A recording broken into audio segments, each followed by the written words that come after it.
Hello, everyone. Welcome to tonight's nightly restorative check-in through the National Parents Union. For those of you that don't know me, I am Dr. Enjolie LaFerrie. I just go by Enjolie, but NPU won't let me get rid of my title, so I just put it up there. But anyway, today is Friday, October 30th. I don't know where time goes. I say this every week. It's true every week. I genuinely feel this way that I have no idea where the time goes. But anyway, here we are. Tomorrow's Halloween. Dia de los Muertos is coming up, which is actually one of my, I don't know if it's my favorite holidays. I guess I don't even think about it like a holiday, but certainly one of my favorite spaces in time. And actually, I want to say something about this. One of the beautiful realizations that I have had as of late is that, all of us are struggling so much for a variety of reasons. Many of us have lost a number of people in our lives or folks from our community. And I was watching, something on social media, right, on Instagram, and it was this group, this band, right, this large orchestra of drummers, and they were all in calavera, right, essentially that like skeleton paint, and they were playing these drums, and it's like it reminded me and woke me up that, like, oh my gosh, this year has been so challenging, but at this Muertos, with all the people that we've passed, like, can we like sit in a second at the possibility of like how many ancestors are going to be around us here in a couple of days? And I think it's really significant. You guys, some of you know that I'm a really positive person, maybe even overly positive or Pollyanna-ish, and I own that. But it inspired me, it made me think about that all of the people that we've lost, that they are coming in at a time just before voting, right? Just before these transitions, these national transitions and local transitions. And I don't know, it just brought me a lot of comfort. Like, it's like, I want to go party with my ancestors. And so, it brought me a lot of peace through, like, some of the challenges that I'm even experiencing on my own. So all that around the date. Imagine what I'm going to say around other stuff. But anyway, that happy October 30th and happy up and coming Muertos.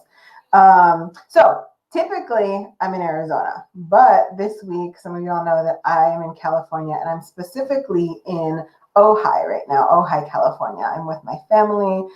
We are having a good old time. But anyway, so I want to honor the space that this is Chumash, and I'm learning this tribal name. Let's see. I feel like I'm going to mess it up. I'm reading. Nikanakan? I think I got it. Dude, you know what I've learned about indigenous names? That you have to commit. Like, you can't halfway say it. You got to, like, really go for it. So I feel like I said it right. But anyway, so I want to honor the original keepers of these lands, right? These two tribes. So this is the nightly restorative check-in, and this is the brainchild of Marisol Queveda Rerucha, one of my comadres and sisters and people that I love dearly, that really feeds my soul. But anyway, so the way that I think of the nightly restorative check-in is that I think about what I want to do on Friday. On Friday, first Friday evening, I want to chill. I want some good food. Probably want to be laid up, just relaxing in a bed with somebody that I care about, or with my family. So it's that time to relax, to connect, and to chill. And more than anything, for somebody to perform that social emotional check-in, right? How are we? For us to really kind of discuss what it is that's been on our mind or a part of our world all week long. So, and we think about parents, we think about caregivers, we think about educators, all of us who are putting out so much and having that opportunity for somebody to kind of pour into us a little bit. All right, so I became a host of the show because I was originally one of Marisol's guests when she was the only host of this show, of the Nightly Restorative Check-In. And she brought me on because I'm a psychologist, a hypnotherapist, and an educator. And on that first show, I taught a breath pattern titled 4-7-8. So y'all have gotten used to that breath pattern. I want to maintain the integrity of it, so we're going to repeat it. And hello, Yolanda. So 4-7-8, what it looks like is you inhale for 4 seconds, you hold your breath for 7 seconds, and then you exhale for 8 seconds. And we do that 4 times around.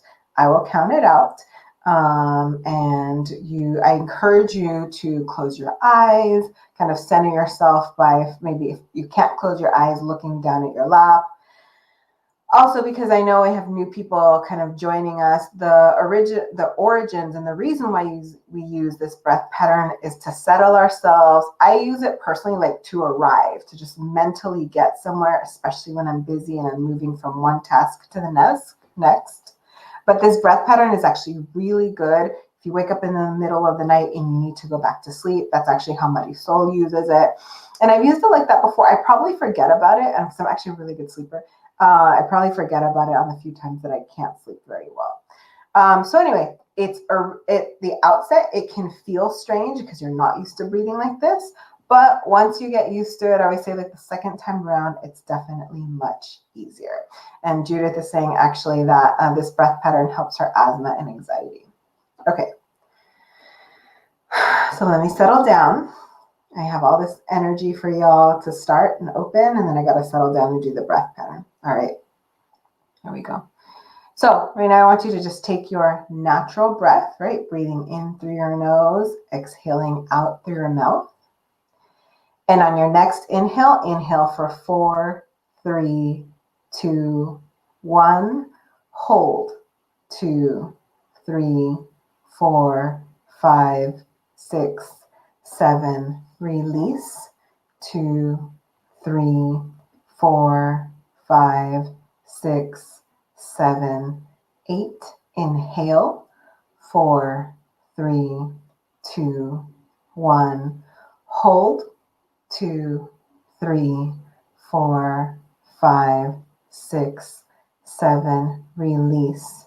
2, 3, 4, 5, 6, 7, 8. Inhale. 2, 3, 4. Hold. 2, 3, 4, 5, 6, 7. Release. 2, 3, 4, 5, 6, 7, 8. Inhale. 4, 3, 2, 1. Hold. 2, 3, 4, 5, 6, 7. Release. 2, 3, 4, 5, 6, 7, and 8. Go back to your natural breath.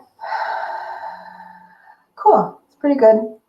I tell you, I can feel a little bit of what's going on with you all, even through the airwaves, right? Even through the internet waves. Anyway, a lot more I could say about that, but I've already gone on long enough. So I've talked to you all about who I am professionally, personally, and culturally. I want to introduce myself. So I am originally actually from Southern California. That's why I'm here with my family. But my origins, my father is Afro-Cuban, and so we're Taino and Arawak. My mom is from Guatemala, so we are Maya. Yet some of you have experienced my siblings on the show, and I want to give a shout out to my brother. It was his birthday yesterday, so happy birthday. I have a daughter. She is 20 years old and going to be 21 so soon. Oh, I have mom moments when I say that. Okay. And another identity that is particularly important to me is that I'm a widow, and that's something that I've talked about here on this show. As far as my community goes, I'm a member of the Siwa Patli Collective. So we are generally, because we're kind of all over, but we're originally based out of Phoenix. We focus on Indigenous mothering, and we kind of say that we focus on issues from womb to tomb. We support Indigenous women and their families. All right, everyone. So 5 more days to vote. That's all I'm actually really going to say to you all is just, I hope that you've returned your ballots. And if you haven't, figure out where you're supposed to be returning them or where you can vote. I just want to remind you all that on November 5th, we have a town hall where we're reimagining education, kind of discussing the results of some of our survey results with parents as we ask them about the way that remote education is occurring for them, and really all aspects of education. I should just emphasize that. So register for that. You can find all of the information on our website. All right, so let me get into who we have. Miss Stephanie Noriega. I'm really excited to have her. So we are going to be discussing domestic violence. Given that October is Domestic Violence Awareness Month. So we're going to be discussing domestic violence in the context of transformative justice. She, for 15 years now, has worked toward collective liberation through various movements, various types of work that she's done in the community, specifically around gender-based violence, about reproductive justice. And she originally kind of got into transformative justice work when she was acquiring or completing her master's degree. So she went to Hunter College in Brooklyn, New York. She now resides in Tucson, and it's actually, we'll get to how or where she and I met. I actually don't remember if it was Tucson or Phoenix, but she resides in Tucson with her family. And she's the director for the Survivor Advocacy Program at the University of Arizona. And she's also an independent consultant in the area of healing and transformative justice. So, hello, Stephanie. You're muted. There you go. I was just about to get there. Hi. How are you? I'm doing great after the breath work. Yeah. I was already so excited to get on, and then the breath work just like it settled me in. So, okay, I love when people say that it works well for them. So tell me what happened for you. Tell me, yeah. Well, I don't do breath work as much as I should. I mean, I'm like, I say I do healing justice work, but when it comes to using our own tools, sometimes, it's like we forget to, that whole analogy, we forget to put our mask on first. But it just grounded me, and really, truly, towards the end and towards the last few breaths, it helped me. I felt it in my heart center. I was able to connect into my heart center right there, which is helpful because I'm such a heady person, and which was, as we were talking, a part of my angst of coming here and doing everything right. It just really helped me settle in, and so I can just more freely speak from my heart. We were talking about our astrology signs. It's that Virgo, yes, and I have a lot of air in my chart. I'm a Gemini, Aquarius moon, yeah. So I feel you, and I appreciate that. And I like to ask people because it normalizes, right? It normalizes our experiences and our reactions, because we don't talk about it enough, right? I think we only know that we're stressed because our shoulders are up to our ears, or because we have tightness in our neck. But there's all these subtle ways that if we pay attention, and often just if we're asked, right, we will learn what your stress versus your relaxation response is. And the value of that is if you can learn it subtly, then you don't have to wait until your shoulders are all the way up to your forehead, for you to realize you're stressed. So, okay. So let's have you, I introduced you somewhat professionally, and I feel like I botched a little bit of my words with you.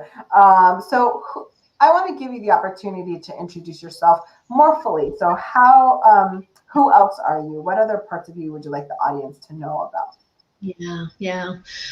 Well, that's a great question. To be honest, I spend a lot of time in the role that you introduce. So that is largely how a lot of people know me, who my family knows me as.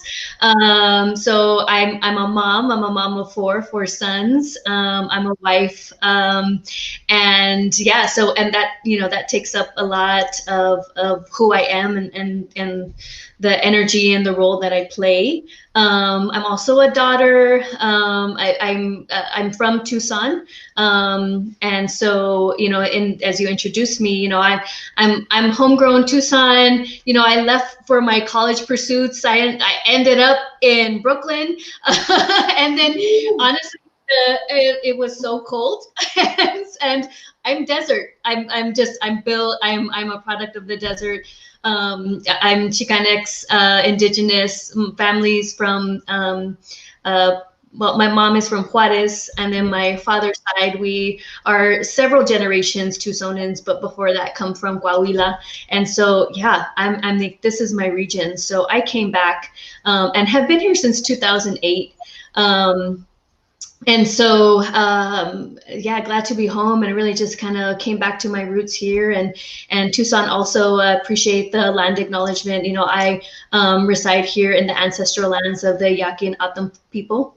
And so, yeah, I'm also here just trying to also be another caretaker of this land.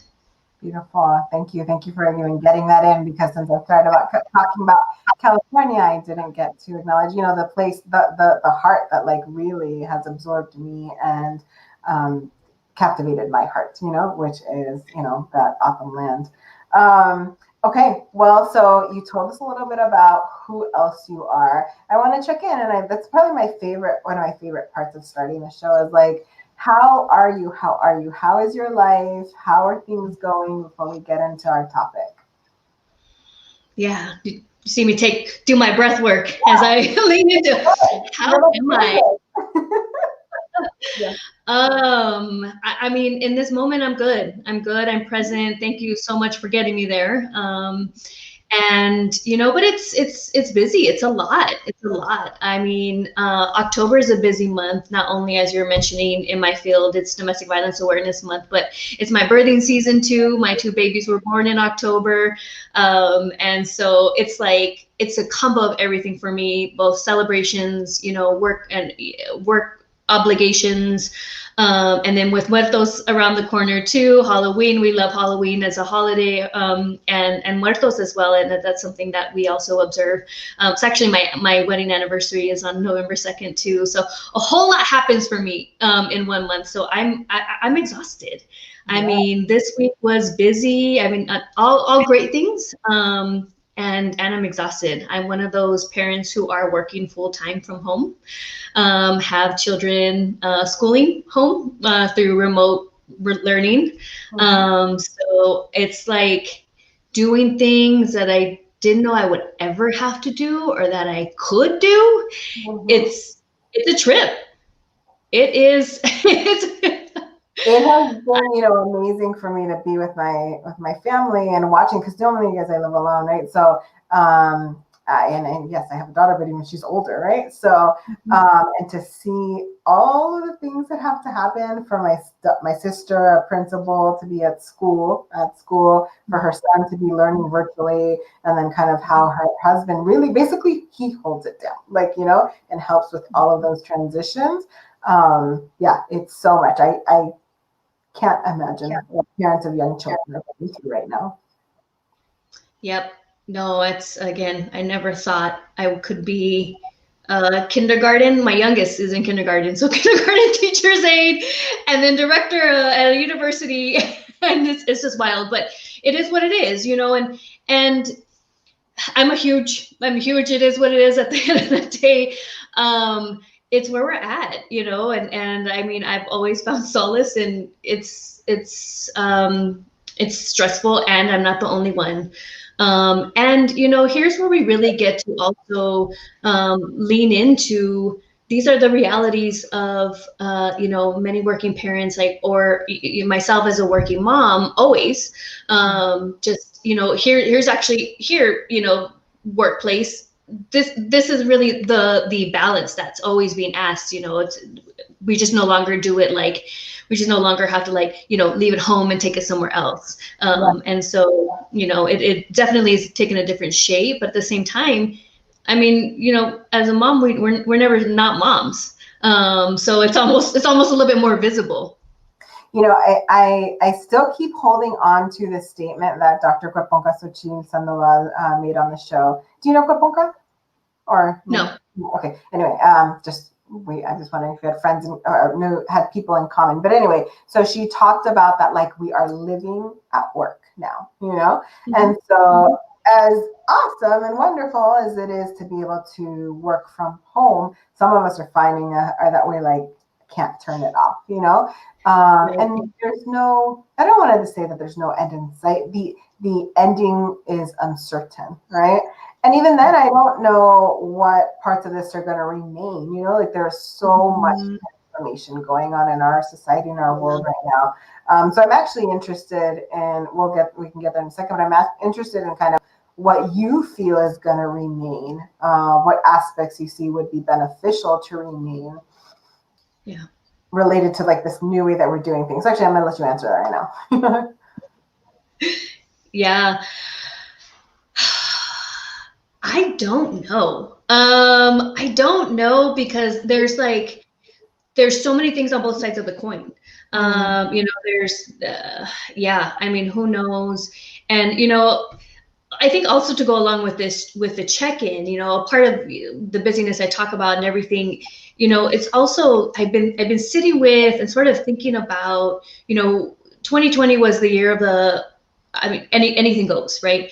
And and there were some also really pivotal, phenomenal moments in the midst of the chaos and all the injustice that were really glimpses of how we can shift things, right? So like, how do we pull the veil back? How do we see like, here's where we need to shift, and go with that, you know? And I think we're like in this like unknown.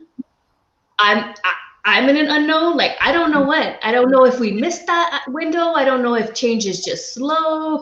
I don't know where my collective, where my people at, because half the time we're just trying to get through.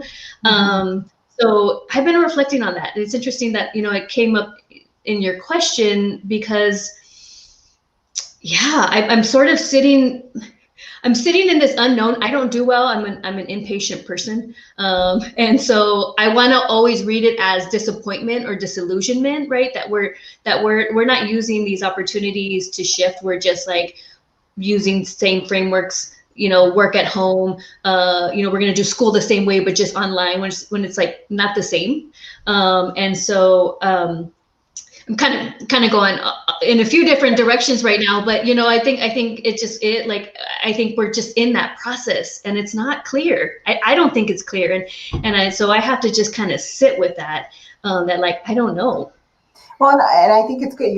I'm sure you are. I know you are speaking for many folks, you know, and their experience of either the frustration or the impatience with the uncertainty. And you know, just because you know is so okay. For those of you who don't know me, I talk about myself often, not to like highlight myself, but because I run things through my filter. For me to understand my world, I run it through like, okay, how do I experience that? And that allows me to give examples. It's not that I think that my way is right. So when I say that I'm a positive person, I just genuinely am a positive person. But that doesn't mean that I think everyone should be. I appreciate it. In fact, I have a lot of healthy skeptics in my life, and we make each other better. So I love hearing your honesty and your vulnerability around like, I don't know what's going on. I don't know if this is better. I was about to cuss. I don't know if this is better. You know, we're riding the wave because we have to, and I bet we'll see what happens, right?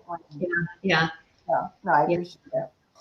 Mm-hmm. So I want to move us into kind of our topic. So actually part of that is I like to often tell the story of how I know people, or how, you know, how I've come to meet my guests. And you're actually one of the first few people that I don't have like a deep relationship with. But you and I were talking, like, we know a lot of the same people. And so I know for me is that like, just because of who you know, because I've heard, we've been around the same circles at conferences and things like that, and I've heard you speak, and so it's like this deep respect and love, but like, again, not a lot of depth to the relationship. But I appreciate though that like our relationship is close enough to where we DM often and we kind of like one another's posts and comment on them.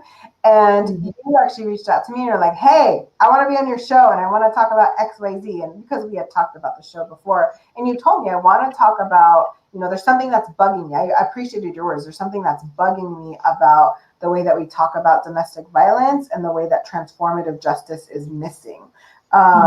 So first of all, is there anything, do you remember how we met or where we first met? Was it at the AZBOC conference?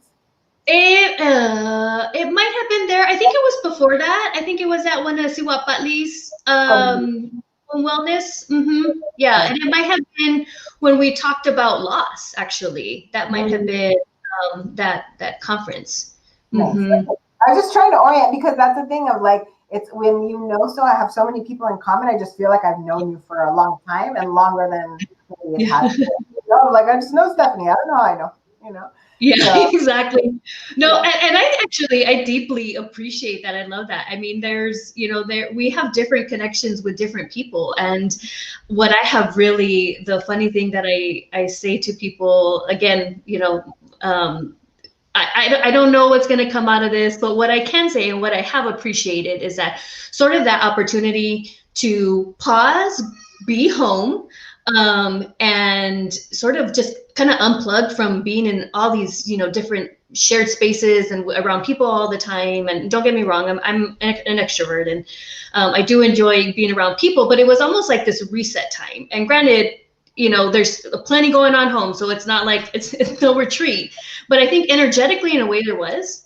And so I had the opportunity to be like, ooh, I don't know that person, but I feel a connection with so many people, and just kind of just naming where, yeah, we don't go back, we're not friends from back in the day, but as you're saying, there's this deep care for and love and respect for, how you show up and, what you put out there. So, I mean, yeah, I just I feel like I know you, and I feel like it's a connection where it just feels good. Like I tell people now I can more clearly assess who I feel good around. What connections are genuine and authentic and effortless. Right. And so that's what I get from, one of the silver linings of being home, but also, to be specific about, I think yours and our relationship.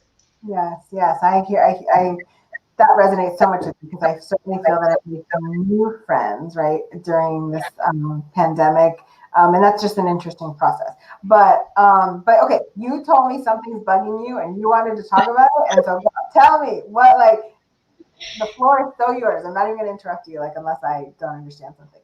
So yeah, what is it that's bothering you about the connection between domestic violence movements or awareness and transformative justice? Yeah. I'm trying to not, the perfectionist in me that I'm really trying to let go of it. I'm like, oh, I don't want to mess this up. But yeah, I think I'm just going to just try to speak in the moment. I think, we have been in the gender-based violence and domestic violence movement. There's been a tremendous amount of work that is respectable, that it was needed at the time. And again, I think I'm just sort of personally in this place of what needs to be different, what needs to shift. If we're still looking at the same issue that is century years long, sure, absolutely, there have been changes. There's been some remedies that have come out, but we're in changing times, and culture is changing, and so how do we use sort of this catalyst of a year, of a time, to really radically shift how we talk about violence, domestic violence, abuse, and how it impacts, our communities. And so, I think there is that conversation. That's a lot of what people talk about during Domestic Violence Awareness Month, is that sort of surface level information. And, I think it's good. I think, again, for many people, it is having that public conversation for the first time. And I think it should continue to happen, right? We are always developing awareness and having that conversation out loud where it needs to happen. And I also think that there are pockets and communities and spaces where we can deepen that conversation. And that's what I'm interested in. I'm interested in creating the spaces, or finding the spaces where we're ready to deepen that conversation. How do we talk about not only just, the awareness or what it is or how frequent it happens, but what to do when it actually happens, and what does it happen? What is the impact to our communities? When you were talking about, and I kind of jot down a little note here, you kind of talked about muertos, and just sort of being in this space of, calling in our ancestors, and calling out our ancestors, and calling out our people to be with us. That to me is very natural. That's natural work, right? That's us engaging in the natural world. And so when I think about what that means when it comes to domestic abuse, is it means how do we make the connection between it and that in the natural world? Abuse is not natural. It's not.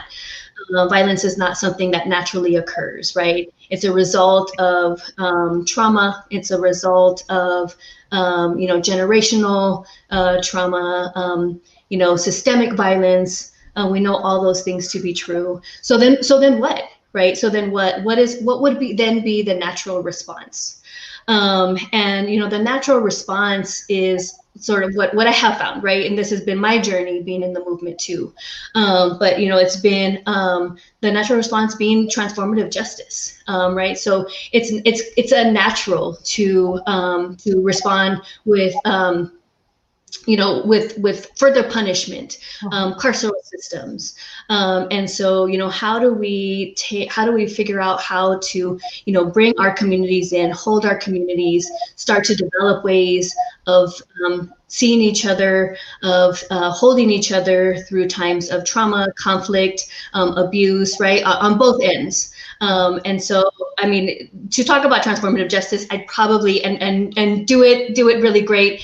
I'd probably need hours, because it's a whole big lofty philosophy. A lot of people don't think it's possible because we haven't seen it, right? Or we don't see it in the public or quite often. But I think that's where I want to catalyze on the moment is where can we reimagine accountability? Where can we reimagine safety and justice? And what does that mean in terms of the response to violence and trauma?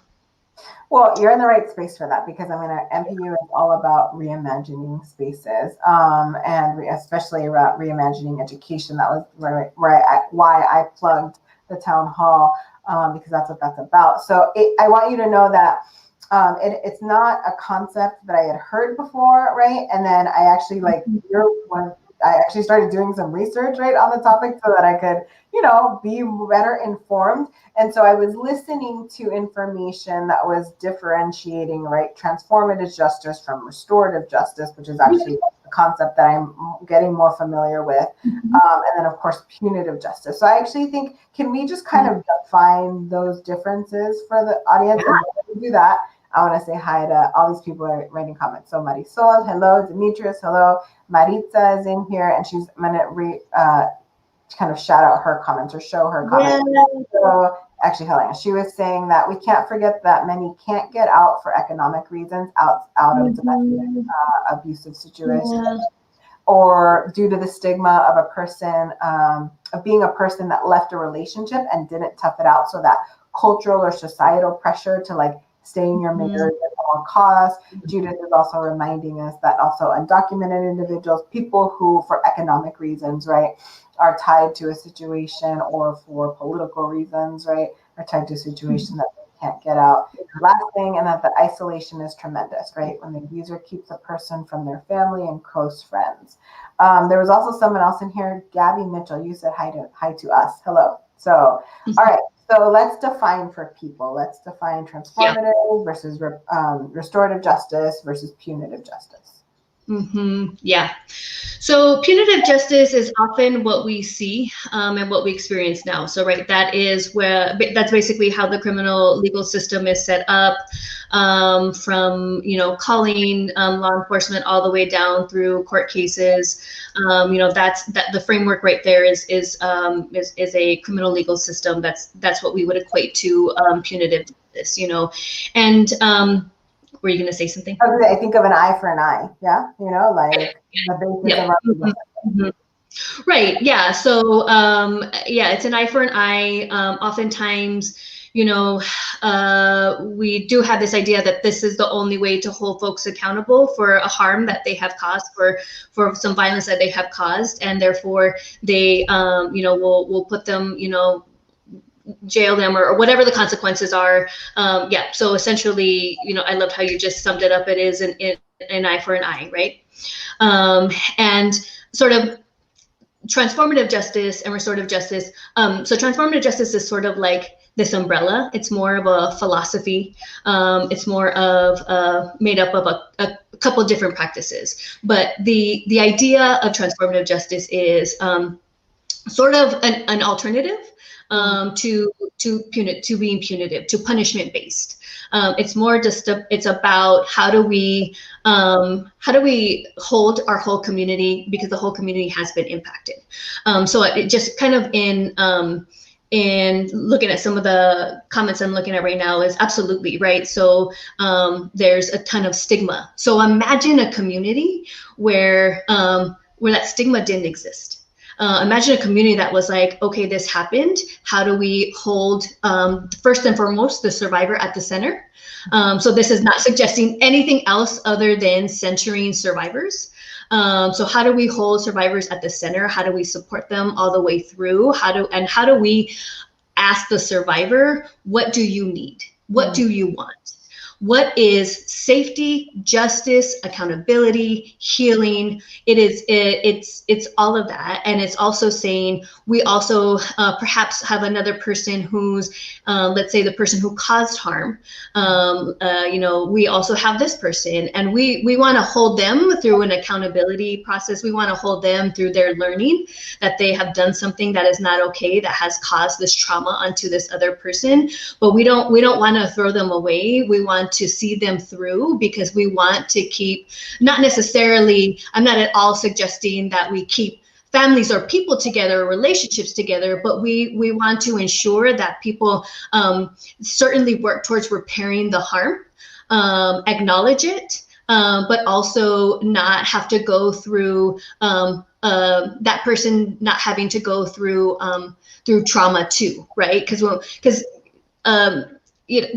the carceral system is traumatic too, and so it's like when do we pause with how we're dealing with these instances, and how do we find a way to center the survivor and do what feels good and right, and good by way of them, but also just ensuring that we don't lose another community member.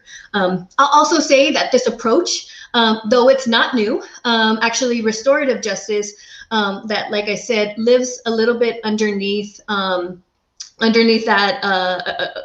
umbrella of transformative justice. It's more tied to practices. Like there's an actual like framework and practice. And so, they, I will say that they both, restorative justice has Indigenous roots.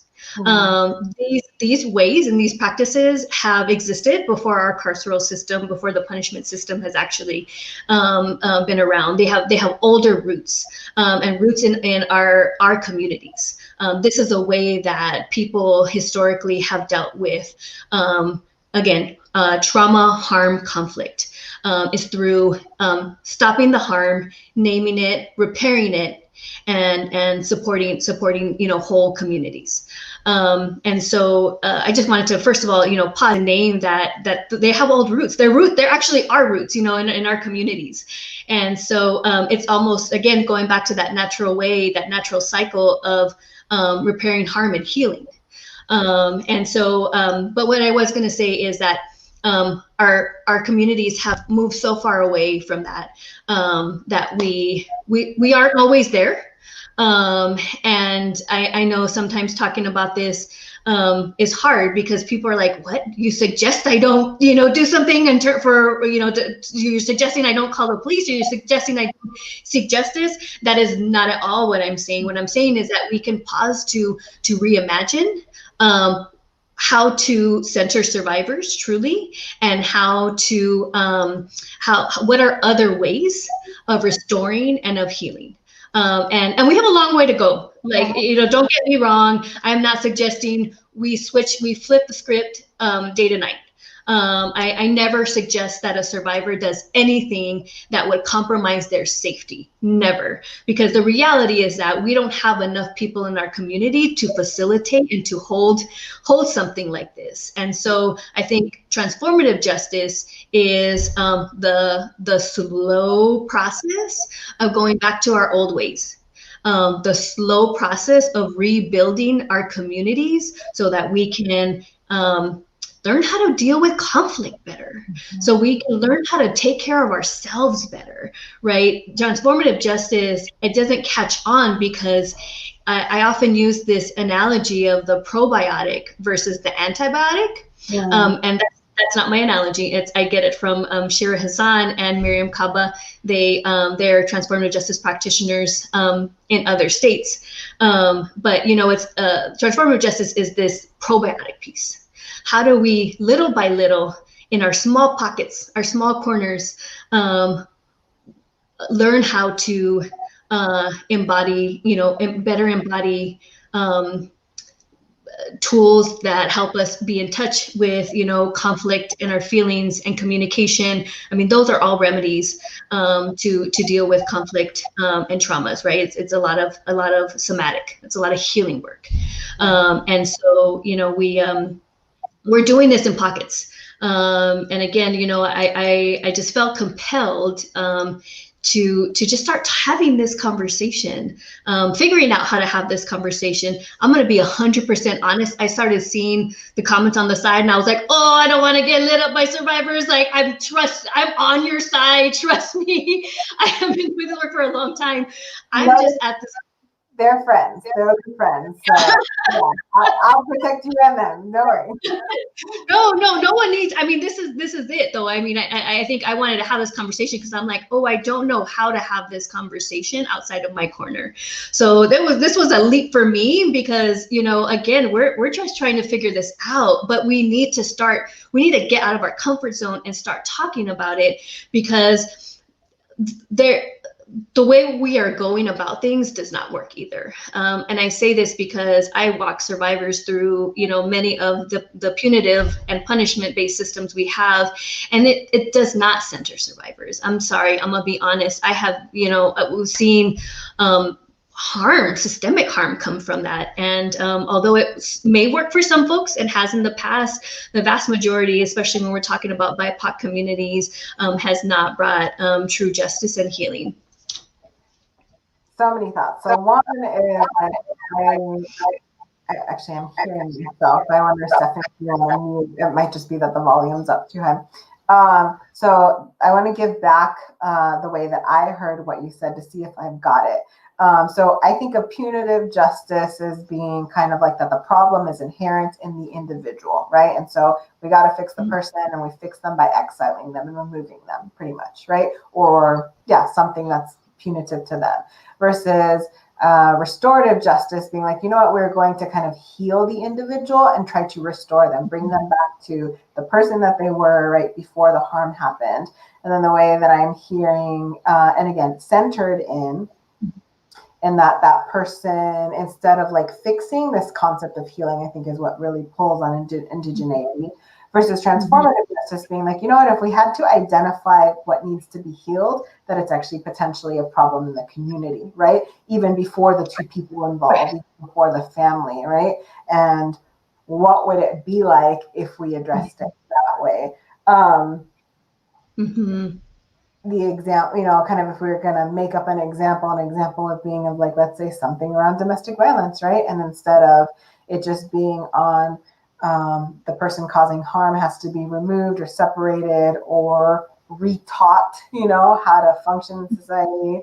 The person who's been abused has the same thing, learn how to redo their life, right? What if we looked at it as like, hold on, what's gone in the community? What messages have we given that make this okay for our neighbors to not say anything, for for it to be passed along on television and for us not to say anything? Am I kind of getting a little bit of what the discussion is?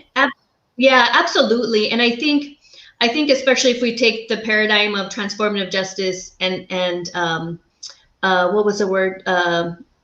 Punishment, punitive justice. We looked at that as a paradigm. I think it's both. It's acknowledging that with transformative justice, I love how you gather that it is about the community and it's about transforming the community, right? It's like, here's this thing happened, but actually, guess what? It's systemic, right? It's actually pausing to say, oh, we actually maybe a domestic violence situation happened, and in order for the community to stop and address it, it requires us to be like, oh, are we comfortable having that conversation? Mm-hmm. And if we're not, how do we become comfortable having that conversation? And so we see that's the transformational piece, is that it brings everyone in, and it essentially puts people in a part of the responsibility to restore and heal. And so, and again, it's a long process, because it requires us to do a whole lot of unlearning and relearning. But it is if we once we get to the point where we're having our whole communities, families, have these conversations, where there's no looking back. Can you imagine? And then we actually have to be responsible for ourselves and one another, and pause and call things out when they're happening, or call them in when problematic behavior is happening. But that's the transformation piece. That means that really pulls on our community to be the solution, and therefore, if we have to be the solution, then we have to start doing our own work. Whereas I think it is punitive justice. It is looking at the individual, but it's also I think requiring people to fit into a one size fits all system, right? So we have this set of laws, and if you did this, and it's against statute 23B, whatever, then that's against the law, and and therefore here's the sentence, right? And it does not take into account the individuals, the circumstance, the surrounding community, the history, the cultural history. I mean, layers and layers. I mean, we are complex people. We require complex solutions. And that's the thing, is that, the punitive system is not that. It's like it's like a send the kids to the principal's office type thing. And I just kind of see it in terms of just put you go there, you think about what you did, and then you come back. It also doesn't ensure that when a person does come back, that the behavior is actually changed. Mm-hmm. So again, that's where it really sort of lacks that transformational piece. Yeah, I love is not the appropriate word, but what is resonating in my spirit is what it is. What's resonating is this idea that, imagine if there is a big complex societal problem, and even thinking within the unit of a family, and let's use domestic violence, right? Of that, the individuals in their community, their neighbors, right? Everyone pours in and just hey, one, this isn't okay. Two, mm-hmm. we're not gonna fault you and make you bad or wrong. We're gonna do our best to figure out, why did this happen? I'm thinking about this very psychologically, what in your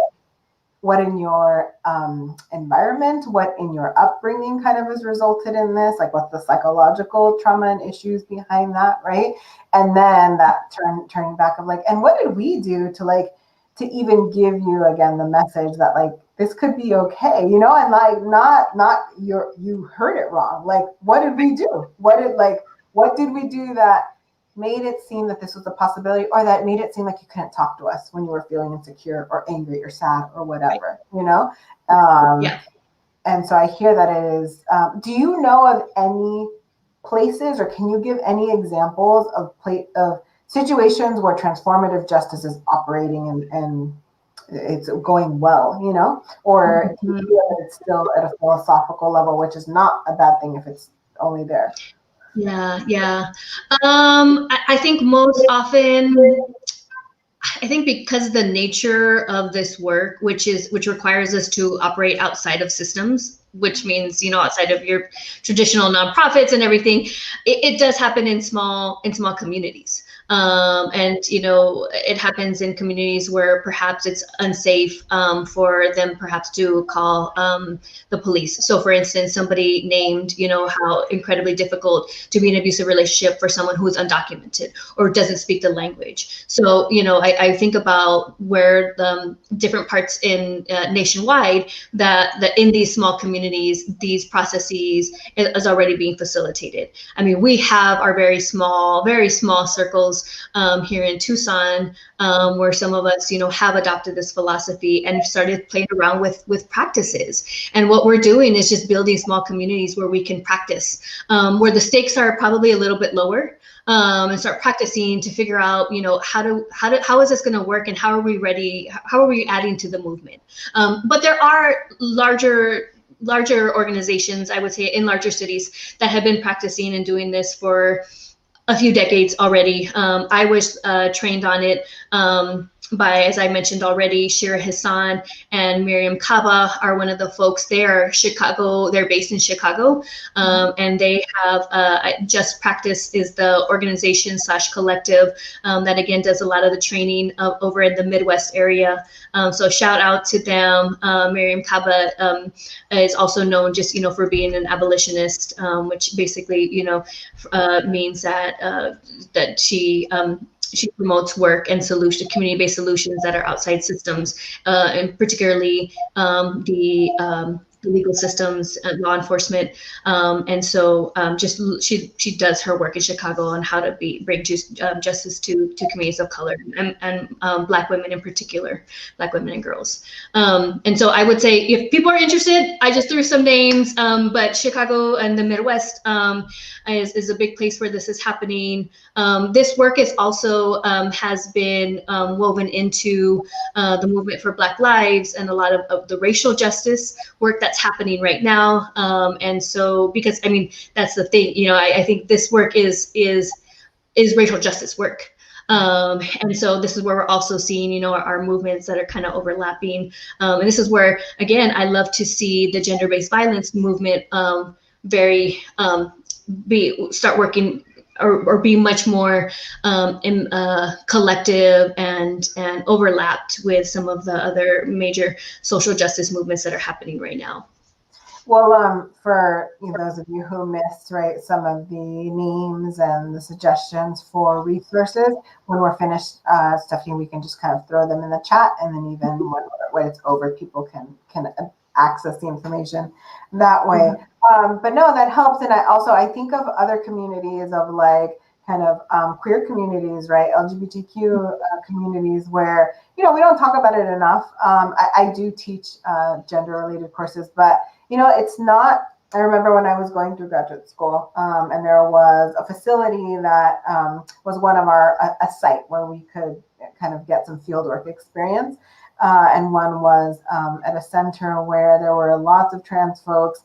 And the conversation that stayed with me from that time was like, we don't call the cops if something's going on, because for you, right, cisgender individual, for you, calling the cops means that that person will see you and potentially protect you. Calling the cops for me means that the cops may beat me up, right? And so not all of the sources of protection, and let me say this too. I'm not bagging on cops, right? So this is not a conversation against law enforcement. That's an example, right? But even then, for the people who are maybe hearing it as me kind of calling out cops, actually, what I'm calling out patriarchy. I'm calling out heteronormativity, right? I'm calling out this idea that like I can't help this person because their presentation doesn't make sense to me, and I'm going to abuse of my power, right? When they need protection.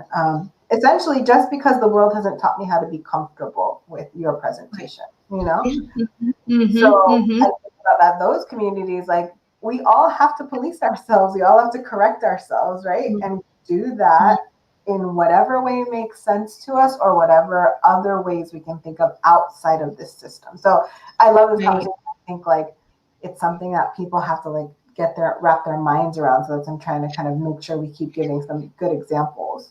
Yeah, no, I appreciate that. And like I said, I am learning. So I want to appreciate everyone out there who's engaged in this conversation and watching. I'm learning how to have this conversation more publicly and in circles that are not just my close circles where we throw out acronyms and we know what each other means.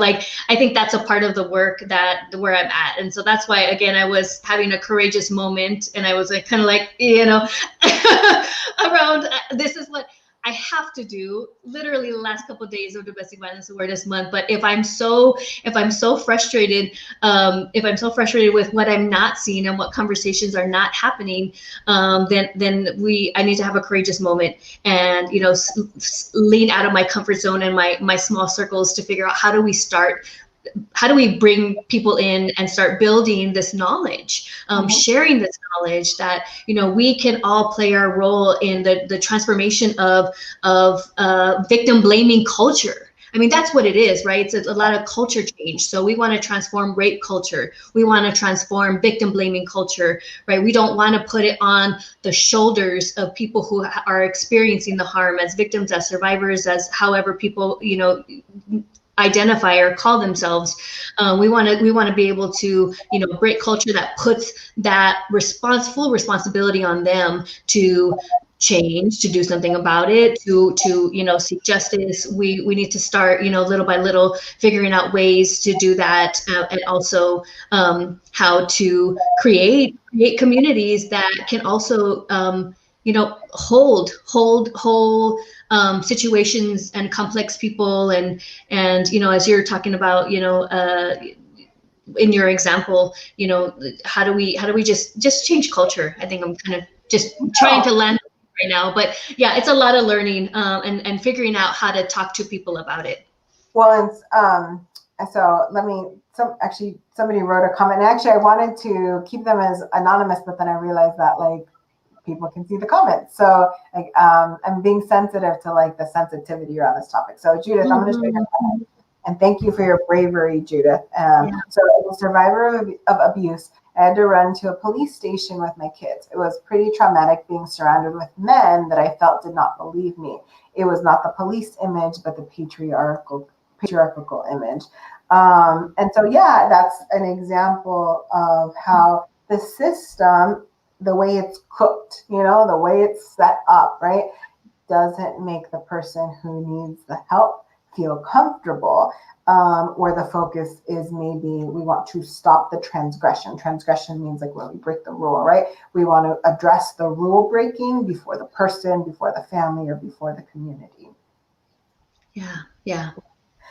I'm just aware of time, and so I want to say something to you, and then I think I have one more question, but I just want to appreciate you because you've said it a couple of times now that you're being brave, and I want to tell you that I see you and how much I appreciate you being brave, and how much I appreciate that you trusted me to be brave with.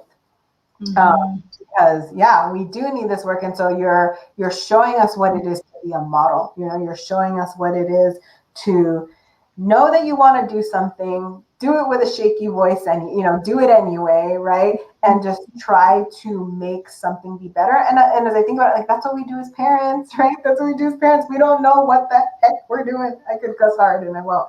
We don't know what the heck we're doing, right? We just try our very best with shaky steps, right? And we just know that there's something better or different, even if we have no idea what better or different looks like, right? And you're just doing that for your work, and you're doing that for your community, you know? So thank you so much, Stephanie, for like just how you're showing up here, you know, right now.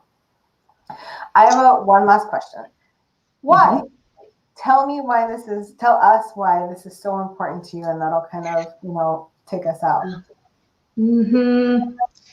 It's a good question. I think because I've been doing this for a long time, and I've been doing this for a long time, and there you get to a point where you're like, there has to be something else. There has to be a vision, a reimagining of what a healthy community is, what a whole community is.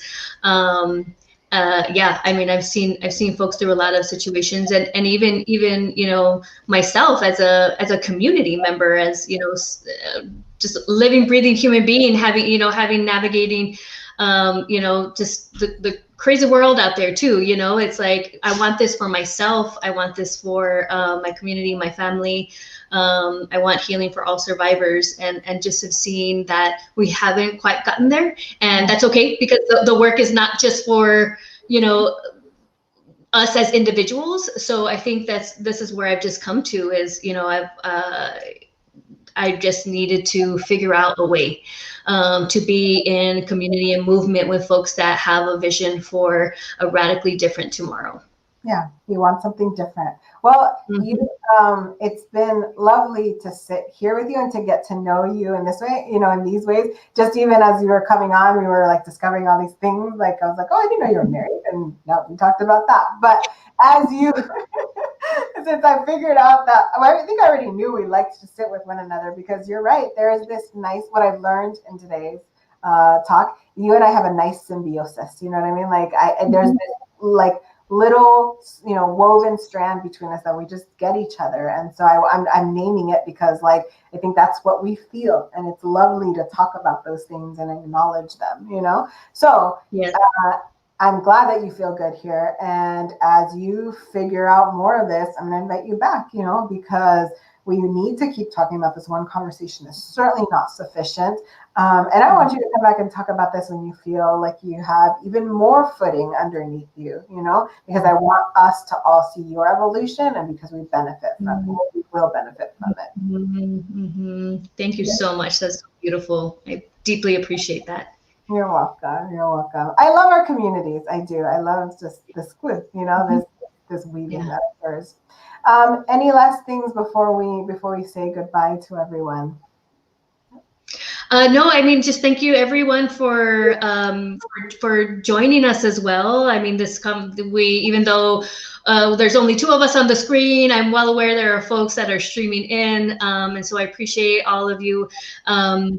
This was a hard conversation that I know brings up a lot for folks. And so I just wish everyone and give everyone the permission right now that may have experienced any sort of activation I'm going to go right now to finish up dinner or something. So we all had busy lives. And so all that to say is that, if you can just even take a moment once we get off here, the breath work, do some breathing, just remind yourself that you are here, that you're amazing, that you're beautiful, that you are enough, and that I'm glad you are still here, and that I see you. And so just, take those words, take that affirmation.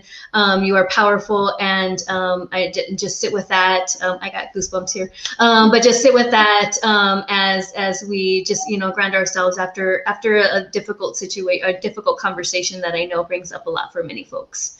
Thank you. Thank you for holding the audience like that. Really fast before we leave, I just want to put out 2 pieces of information. So you can join Marisol on Monday. Her guest is going to be Gabe Nunez, lifelong educator, does a lot of Chicano activism. And then especially on Tuesday, Marisol and I are going to co-host. I'm so excited for this.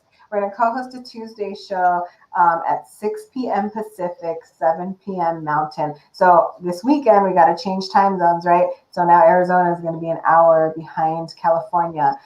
We're going to be talking about the election. We're going to have guests on the show and just offering, support, help, just some techniques to kind of get us through what will likely be a very uncertain time. So join both of us and a host of guests that are going to come on the show. So I love how Stephanie closed us out. Take care of yourselves. Do something to kind of, put all this information or stuff that's come up in its proper place, and just be gentle with yourselves. Have a wonderful weekend, everyone. Thank you again, Stephanie.